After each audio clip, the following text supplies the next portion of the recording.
full of legal advice. Learning about the law, it's like a rolling dice from contracts to torts. He's got it all covered. Attorney Marks, he's the legal expert, no other. I'm scrolling on Marks, he's throwing up your feet. Learning about the law, that's all we really need. He's got the knowledge, he's got the skills. I'm scrolling on Marks, he's paying all your legal bills.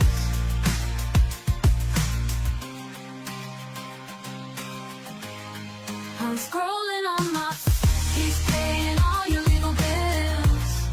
He's got the legal education, baby, yeah. He's the litigation expert, no one like the back of my hand. You got a problem, he's the lawyer on the demand. Check his post, they're full of legal advice. Learning about the law, it's like a rolling dice from contracts to torts. He's got it all covered. Attorney Marks, he's the legal expert, no other.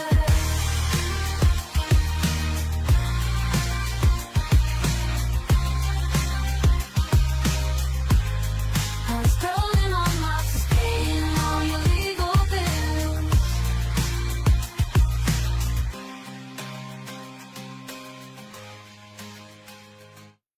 Okay, so hello mga ate at kuya, good evening sa inyo. Happy good weekend po, no? Happy good weekend po sa atin. Long weekend sa ating lahat. Ay, ito, nagbabalik na naman po ako, no? Hindi ako makapag-live dahil may mga trabaho tayo na kailangang tapusin. But anyway, maraming salamat po sa mga nagsusubaybay po sa ating live, alright? So don't worry, kahit hindi mo tayo mag-live, still pa rin, continue pa rin natin yung Under the Law natin kahit pre-recorded siya. Okay? Napakaganda ng topic natin ngayon, no? Siyempre, maganda na ngayong long weekends, at the same time, maganda din yung topics natin today. Isang case lang naman to, kaya mga siguro mga less than 30 minutes tapos na tayo. Pero ang ganda niya, guys, no? This is very controversial, at saka pwede din, no, makabigay kayo ng insights na insofar as yung desisyon ng Korte Suprema. So ano ba yung case na to, no? Again, welcome sa Under the Law episode 65. Actually, palit na palit yung ating mga topics. Dati-rati 3, naging 2, ngayon 1 na lang. But anyway, ito po yung case, no? Sabi po doon sa Supreme Court PH sa Facebook, Supreme Court, at saka sa official website nila, Supreme Court finds lawyer guilty of misconduct for sponsoring trips of IBP officers. This is actually the case of INRE, illegal campaign and activities in Integrated Bar of the Philippines, Central Luzon, allegedly perpetrated by Attorney Nilo Divina. Now, sa mga hindi nakakaalam, Attorney Nilo Divina is the managing partner of Divina Law Office. Isa yan sa mga pinaka-OG, pinaka-sikat, pinaka-astig, no? Mga seasoned lawyers sa north, no? Up north, mainly sa Tarlac or sa Metro Manila. Now, at the same time, si Attorney Nilo Divina is also University of Santo Tomas Faculty Dean of Civil Law. Imagine yun, mataas yung rango niya. Kaya very controversial to, at saka maganda to na alamin natin, especially na ano bang nangyari at saka ano bang mga desisyon ng court. Before we go dives doon sa issues at saka yung mga ruling ng Supreme Court, ang sabi ng ang facts ng case na to is once upon a time merong anonymous letter. Itong anonymous letter secret, no, hindi alam kung saan galing, abogado ba, insider ba, basta kuan lang, anonymous letter. Ano ba ang anonymous letter? Sabi doon, si Attorney Nilo Divina ay nag-sponsor ng trips, no? Sponsor trips sa Balesin Island, Balesin Island, at saka sa Bali, Indonesia. Yun na lang. Okay. So anong nangyari? Nung nalaman yun, nag-file sila nagbigay ng itong secret open letter, anonymous letter doon sa IBP. Binigyan ng opportunity to be heard, no? Una sa lahat, si sponsor, si Attorney Nilo Divina. So, of course, no, tinanong din yung mga IBP officers na involved. Yan. Merong isang attorney na si Attorney Clemente, which is one of those IBP lawyers or officers na sumama doon sa trip na sponsored by Attorney Nilo Divina. In her journal, in his or her journal, nakasulat doon kung anong ginanap nila doon sa event. Sabi ni Attorney Clemente, although ako ay meron ding noong unang panahon, no, previous years, ako ay nagraran din as IBP president. Pero this time around, ang ginawa namin doon sa sponsored trips ay for team building at sa Christmas party. Yan. Yun ang una, yun ang contention muna, no? Ikalawa, yung mga participating IBP officers na nakasama, this is actually IBP Central Luzon officers, hindi lahat. Sinabi nila ay team building lang naman at sa Christmas party. Iba naman ng mga abogado, sabi, coincidence lang na during the time na si Attorney Nilo Divina ay nasa Balesin Island, ay para kung magkatabi lang nila, ano, nag-coordinate trip din sila. Yun. Sabi naman ni Attorney Nilo Divina, etong inisponsoran ko ay this is out of this is actually generosity. Yung parang siyang gratitude niya, no? And he wants to return back something in the legal community. Yun. Sabi ng Supreme Court, etong ginawa ni Attorney Nilo Divina ay pwede siya, no, na maging for electioneering. Kasi accordingly sa IBP Tarlac, if I'm not mistaken, gusto nilang itulak si Attorney Nilo Divina as the next, no, to run for IBP governor. Ayan, mag-run ng governor. Bakit? During the time kasi na during the time, way back few years ago, Attorney Nilo Divina ay isang consultant ng IBP Tarlac. Alright? IBP Central Luzon, yun na lang, IBP sa Luzon. Then, at the same time, because of siguro generosity and pagiging philanthropist, he provides this extravagant na donations. Tinulungan niyang i-build yung sa IBP Tarlac, yung office doon, building by providing 2 million pesos. Ayan. At the same time, hindi lang siya nag-start nung mga years na yun kasi ever since 2012 hanggang present, tumutulong siya sa mga schools, mga IBPs, and so on and so forth. Sabi ng IBP, itong ginawa ni Attorney Nilo Divina, although there was no evidence, it is suspicious. Ayan. Naging suspicious pa, ha? Ayan. Kasi daw, sabi nila, laki-laki ng pera, tapos involved pa, no? Tapos, at the same time, during the time na nagkaroon ng trip doon sa Indonesia at saka Balesin Island, ay ang nangyari is kasagsagan din ng electioneering ng IBP governors. Sabi ni Attorney Nilo Divina, yes, aminado siya na maraming naga-push, naga-cheer, naga-encourage na siya ay tumakbo.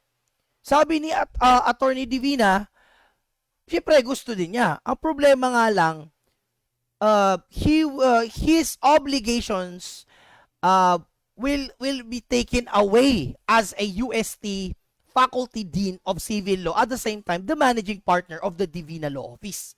So, hindi niya tinanggap. Another naman na sinabi din na allegedly na nangyari daw is during the time daw na meron daw mga meetups yung mga abogado with Attorney Nilo Divina, ay nagbigay din si Attorney Nilo Divina ng 50,000 na gift certificate. Imagine yun. Tapos, yun yung mga naganap. Yun yung mga naganap na merong bigaya. Pero, all lawyers na sumama doon, IBP officers na sumama doon sa outside country, ay sinabi nila, team building activity naman yun. Although that's sponsored by him, team building naman yun.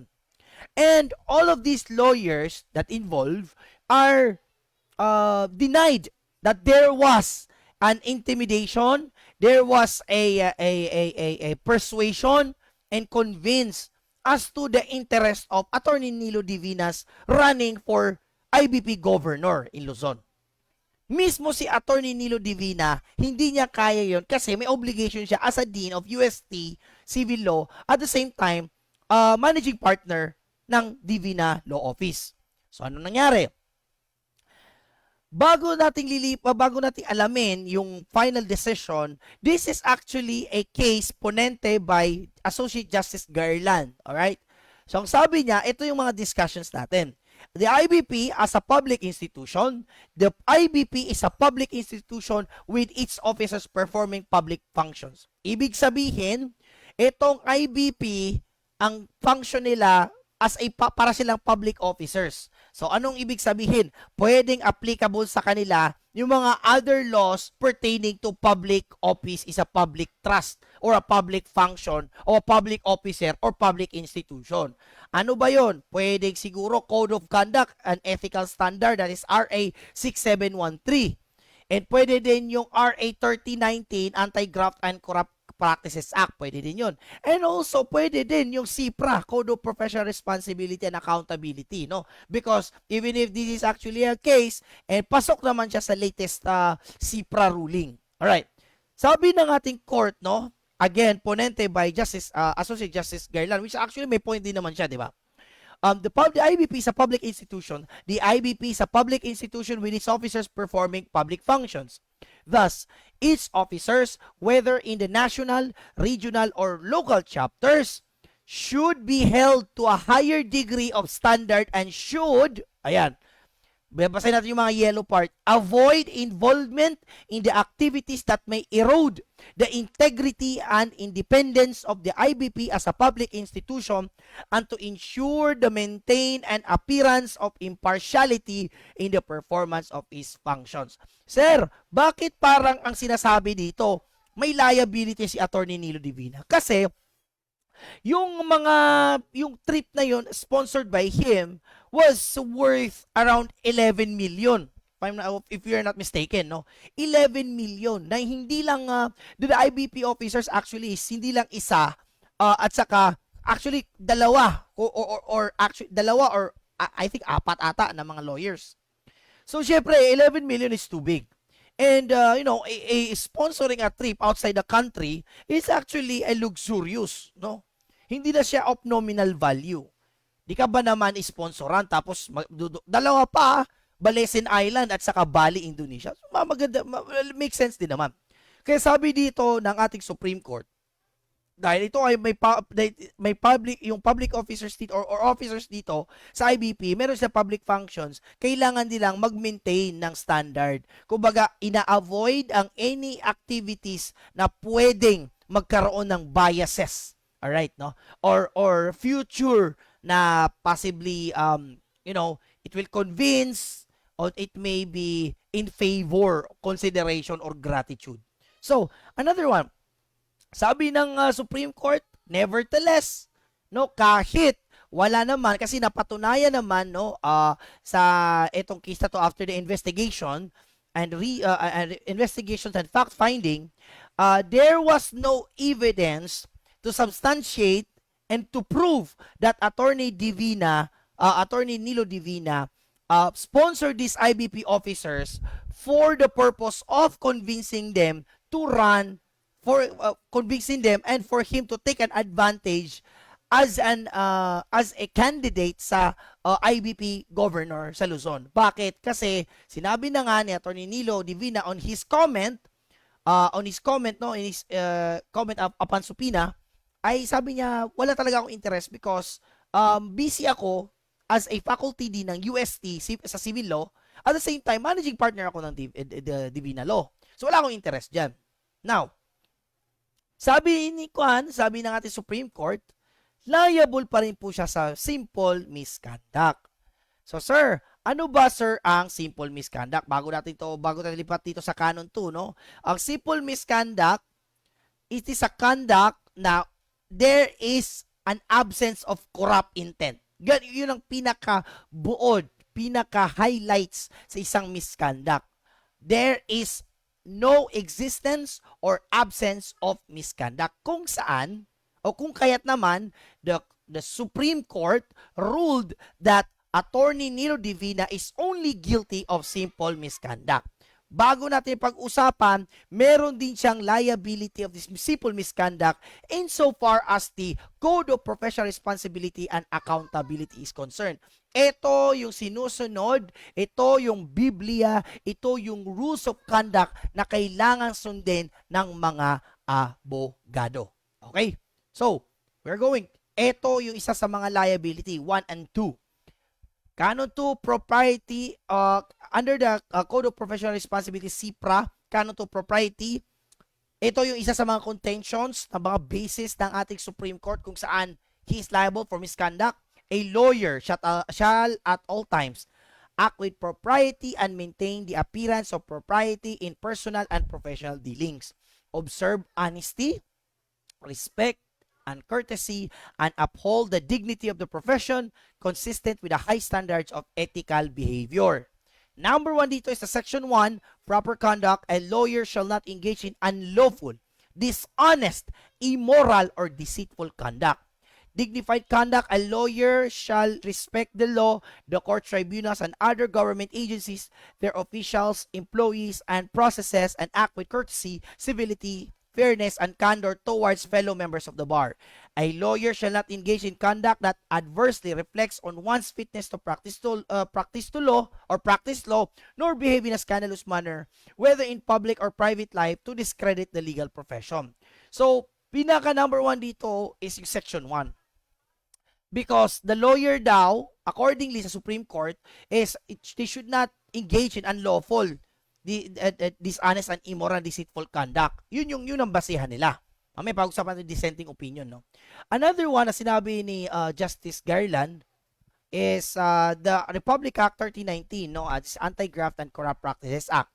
Sabi ng ating Supreme Court, not only that, Attorney Nilo Divina's conduct can also be gleaned or look at in the Anti-Graft and Corrupt Practices Act, kasi nagbibigay siya ng certificates and nagbibigay din siya ng trips to outside country, which is a big amount of money, big chunk of money. Section 3, corrupt practices of public officers. In addition to acts or omissions of public officers already penalized by existing law, the following shall constitute corrupt practices in any of the public officers and are hereby declared to be unlawful. Sabi dito, ito yung tatlong case na pwedeng na sumagi yung conduct ni Attorney Nilo Divina. On the section 3, letter B, directly or indirectly requesting or receiving any gift, present, share, percentage, or benefit for himself or for any other person in connection with any contract or transaction between the government and any other part wherein the public officer in his official capacity has to intervene under the law. Dahil ito ay mga IBP officers, yung pagbigay ni Attorney Nilo Divina doon sa mga officers ay possible na ma-intervene, no? Pwedeng magamit yung capacity nila accordingly. Although sinasabi naman ni Attorney Nilo Divina ay itong mga IBP officers has no say insofar as to take advantage of them para makaran siya as governor. Okay, pero at the end of the day, Attorney Nilo Divina did not have any intention to run for governorship, no? But instead, his philanthropic personality, he is very generous enough to provide this amount of money para to give back to the legal community.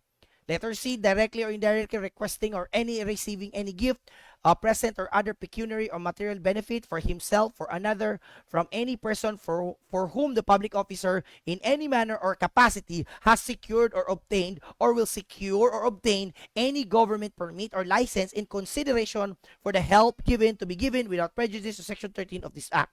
And last, accepting or having any member of his family accept employment in a private enterprise which has pending official business with him during the pendency thereof or within year after its terminations. Dito naman sa Republic Act 1319, nasasagi din dito yung receiving party. Itong mga lawyers na naka-receive ng gift certificates at saka yung insofar as yung trip na sponsor trip sa Balesin Island at saka Bali, Indonesia.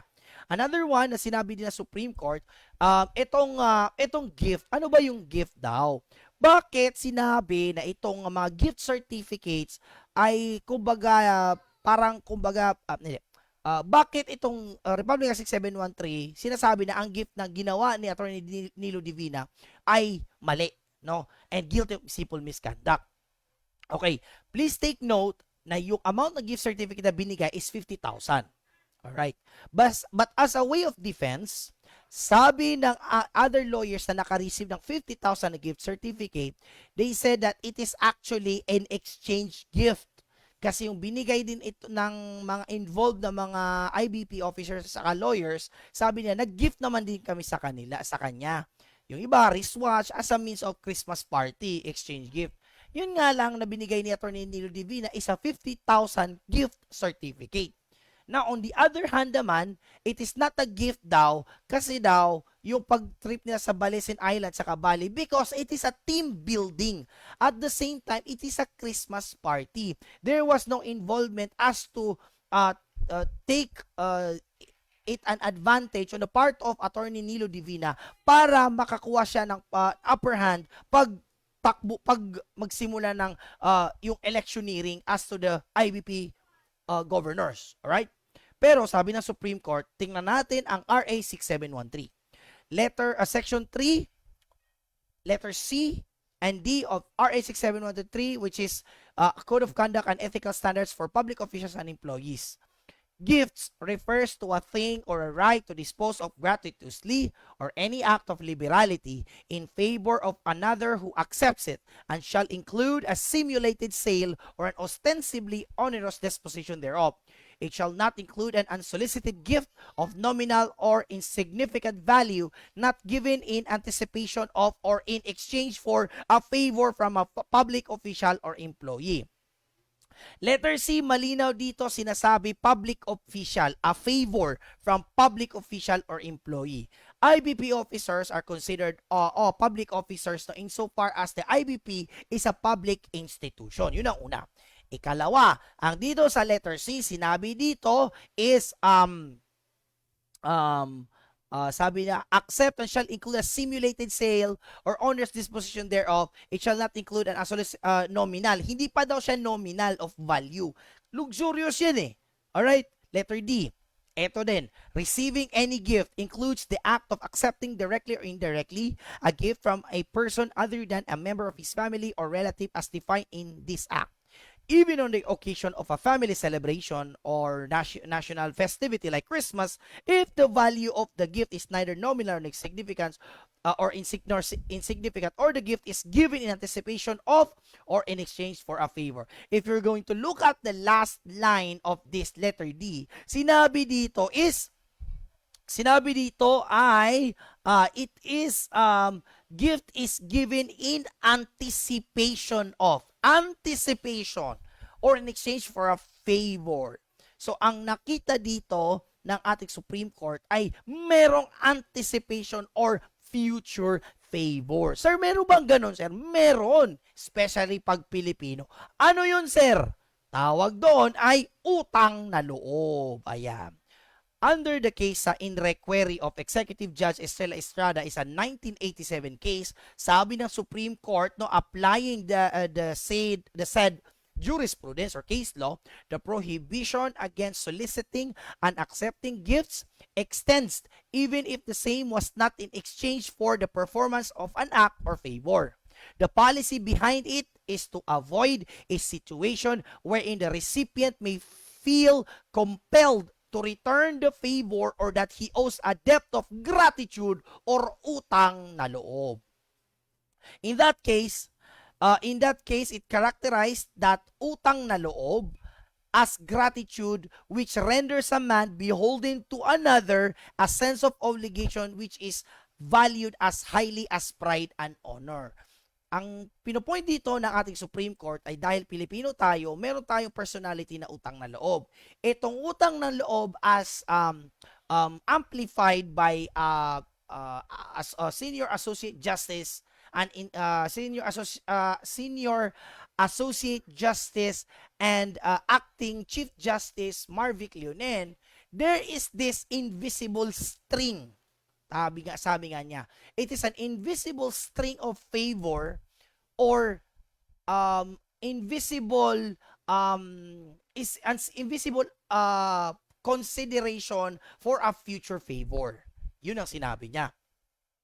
Sabi ng courts, dahil dito na nakitaan, although si Attorney Nilo Divina ay liable, not liable because he has an intention to use the same to take advantage, he is still liable for simple misconduct instead of the grave misconduct. Alright, sabi dito sa CIPRA, Canon 6 Accountability, Section 34, less serious offense. It includes the simple misconduct. Itong simple misconduct as defined under CIPRA is a misconduct without the manifest elements of corruption, clear intent to violate the law, or flagrant disregard of established rules. Wala siyang intentions. Alright? Because he's liable under Section 34, letter A, he should be held liable as cited in Section 37, the sanctions. So if you can see here, letter A, if the respondent is found guilty of a serious offense, any of the following sanctions or combination thereof shall be imposed. Number 1, pwede siyang madisbar. Number 2, suspension from practice of the law for a period exceeding 6 months. Well, 6 months and 1 day or more. Next is revocation of his notarial commission and disqualification as notary public for not less than 2 years at saka fine exceeding 100,000 pesos. Ang sabi ng Supreme Court, dahil simple misconduct, ito yung kaso niya. Accordingly, the court finds Attorney Nilo T. Divina guilty of simple misconduct in violation of Canon 2, Section 1 and 2, and Section 2 of the CIPRA, and is hereby fined by 100,000 with a stern warning that a repetition of the same or similar offense will be dealt with more severely. Yun ang una muna. Under the Ponente of Justice Garland, he should be liable with of a fine of 100,000 only. Pero sabi doon sa Section 37, pwede pa siyang madisbar, pwede siyang masuspend. Combination thereof. 100,000 lang. Ngayon, dumating meron tayong paparating na isa. Sabi ni Senior Associate Justice Marvic Leonen, I concur with the opinion but I dissent with the ruling. No? Sa ito ang concurring opinion at saka dissenting opinion as to the penalty of Attorney Nilo Divina. So, according to Justice Leonen, accordingly, I vote to find Attorney Nilo T. Divina guilty of simple misconduct in violation of Canon 2, Section 1 and Section 2 of the Code of Responsibility and Accountability. Now, instead of 100,000 fine, he dissent and he voted to impose a penalty of suspension from the practice of law for 6 months with a stern warning that a repetition of the same or similar offense will be dealt with more severely. Ang sabi dito ni Justice Leonen, 100,000 is just too small, too nominal for Attorney Divina. Kasi mayaman malaki pera si Attorney Nilo Divina. So kumbaga 100,000 is just para lang parang 1,000 pesos lang sa pitaka. So dapat instead na lang na fine, i-suspend na lang natin. Now, ano bang reason niya bakit nag-concur siya? Same as yung sinabi ni Associate Justice Garland na there is this Filipino traditions na hindi mawawala-wala sa atin na we call it an invisible string, no, of gratitude and a future consideration or favor. Because of the utang na loob, a Filipino cannot remove that kind of mentality because we love to become, we love to return back what we owe to others. So, ang point of view doon ni Senior Associate Justice Leonen is kung ito ay gina-allow natin, possible, hindi man siya apparent right now, but because of that sponsorship or amount of luxurious amount exchange gifts, or trips, pwede siyang makakreate ng O or utang na loob kung saan hindi man siya magamit ngayon pero it is an expected to be returned back to Attorney Nilo Divina. Although, sabi pa rin ni Attorney Nilo Divina ay wala akong intention doon because since 2012, I've been generous. I'm giving charities, helping the communities, the schools, legal communities, legal aid programs, and so on and so forth. So bakit ako liable? Ang iniiwasan ni Justice Leonin dito is para hindi siya maging way para magkaroon tayo ng so-called na utang na loob. Pero sabi niya, 100,000 is too small. Dapat sana 6 months in the practice of law ang suspension niya. So, yun. Okay, another one. We have a dissenting opinion of Justice Amy Lazario Javier. Napakaganda din yung kanyang pang-counter, no? Nag-dissent siya. Sabi niya mukhang hindi siya satisfied doon sa ruling ni Justice Garland. Okay, sabi dito ni Justice Lazario Javier, no good deed goes unpunished. So ito yung ginamit niya na wordings, no, na nakahanap natin sa Google, no. Nabasa ko rin to kay Thomas Aquinas. No good deed goes unpunished. Ano bang ibig sabihin dito, sir? Ibig sabihin dito is that ikaw na nga yung gumawa ng kabutihan, nagbabackfire pa sa'yo ay penalty. Ikaw na nga ang nagiging generous, ikaw na nga ang naging mabait, ikaw pa ang masama. Ayan. You are providing this, you're personally giving your money, but at the end of the day, you are the bad person. No? Yun ang sinabi ni Justice Lazario Javier that although accordingly she respects the ponente, Justice Garland, doon sa kumbaga invisible string and as well as Senior Associate Justice Leonen. Pero sabi pa rin ni Justice Lazario Javier, this invisible string does not have any evidence. Wala siyang concrete evidence or corroborating evidence to support that invisible string. Yes, merong utang na loob na nagaganap. Pero because itong utang na loob is still invisible and cannot be proven, the involved IBP officers, the receivers, at the same time, Attorney Nilo Divina should not be held liable. Kasi kung ito ay magiging isang stand ruling or standalone ruling as to the generosity of a lawyer, maraming philanthropist lawyers ay matatakot ng magbigay, mag-donate, maging generous para magbigay tulong at magbigay o magbalik sa legal community kasi instead na pupuriin sila sa kanilang generosity, ang mangyayari is makakasuhan pa sila under the Code of Professional Responsibility and Accountability. Which is, syempre, no, tama naman yun, no? Kasi hindi naman nakikita yung utang na loob. Utang na loob can be perceived, yes, and may not be perceived. Wala siyang evidences. So, sa aking mga viewers po, no, before we go to move that, ito ang official statement ni Attorney Nilo Divina. Ito yung post niya sa kanyang Facebook. I believe it is every lawyer's basic duty to exert any effort he can to bring about the fulfillment of the objectives of the IBP, the community which every lawyer belongs to. In my pursuit of duty, I sponsored 2 out-of-town trips for the IBP Central Luzon chapter. I am pleased that the Supreme Court held that I am innocent of the charge of illegal campaigning activities for the election of the governor of the IBP Central Luzon chapter and that the sponsoring of trips was not committed relative to any elections in the IBP. However, the Supreme Court adjudged that said act of generosity constitutes simple misconduct, meaning misconduct without manifest elements of corruption, clear intent to violate the law, or flagrant disregard of established rules. I fully trust in the wisdom of the Honorable Supreme Court, the legal process, and in the rule of law. As such, I will file a motion. Ayan, no? I will file a motion for consideration I will file a motion for reconsideration. I sincerely hope that by providing additional context, the Supreme Court will appreciate my perspective.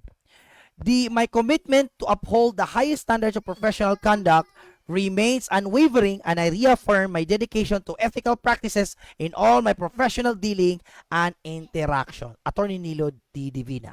So, dito pa lang sinabi ni Attorney Divina na there's still lack of support for me to be liable under civil misconduct.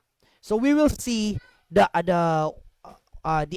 will see how it will unfold, no? Anong mangyari do? Is the motion for reconsideration will be acknowledged and going to the dismissal of Attorney Nilo Divina, or will they deny this motion for reconsideration? But my last key takeaways para sa akin, Attorney Nilo Divina, he's one of my review center na commercial law reviewer ko sa Last Minute Tips.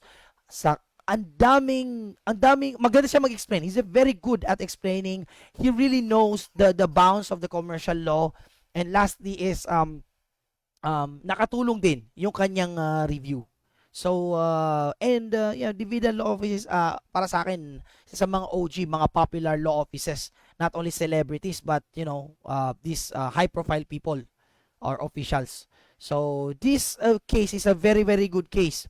Sa mga lawyers natin dyan, at saka sa mga ating law students, what do you think is what is your take? Will you agree for the conviction na liable si Attorney Nilo Divina, or kailangan siyang ma-absolve kasi wala naman talaga siyang kasalanan? So maraming salamat sa mga nanonood, no? Again, ito po ang inyong Kuya sa Batas po. Nagsasabi po sa inyo na mahalin nyo ang inyong asawa dahil sila po ang tunay na batas. Maraming salamat and see you to my next Under the Law segment. Bye-bye! I'm scrolling on my Facebook page, feeling curious, attorney months. He's got the legal education, baby, yeah. He's the litigation expert. No one like the back of my hand. You got a problem, he's the lawyer on demand. Check his post, they're full of legal advice. Learning about the law, it's like a rolling dice from contracts to torts. He's got it all covered. Attorney Marks, he's the legal expert, no other. I'm scrolling on my he's throwing up your feet, learning about the law. That's all we really need. He's got the knowledge, he's got the skills.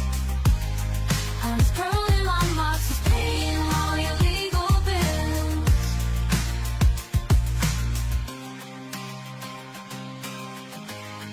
I'm scrolling on my he's paying all your legal bills. He's got the legal education, baby, yeah. He's the litigation expert. No one like the back of my hand.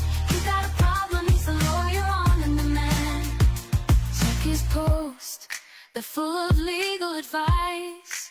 Learning about the law, it's like a rolling dice.